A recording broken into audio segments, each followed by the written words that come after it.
یعنی ئەگەر مەسەلە گۆڵ و زگتێرکردن بێت من نانەکەم خوارد تێریش بووم بەڵام دەبێت تۆ حیسابەکە بدەی برادەر. ئەوە دەڵێ خاڵۆ.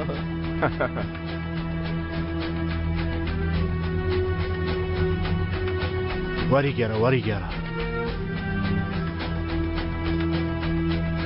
ئەوزان تارمان باتارسن ئەردوغایرک ئەوانە خزمی منن. سەلیم داداش سەبات نیشان ئەمڕۆ ڕوت ئەوانە نزیکترین کەسی منن. تاکیدکەوە بزانە ناوی هەموویانم نووسیوە. ناو نیشانەکانشم لابوو بەڵام وەرەقەکە بچوو بوو جێ نەبوو بینوسم برادر. خاڵۆ ئەوە تۆ بەتەمای چی بکەیت؟ ئەگەر مەبەستت ڕۆشن و ڕاکردنە هەموو کاتێک بەدواتەوەم برادر. تۆ بۆ هەر شوێنێک ڕابکەی من پێشتر لەوێم.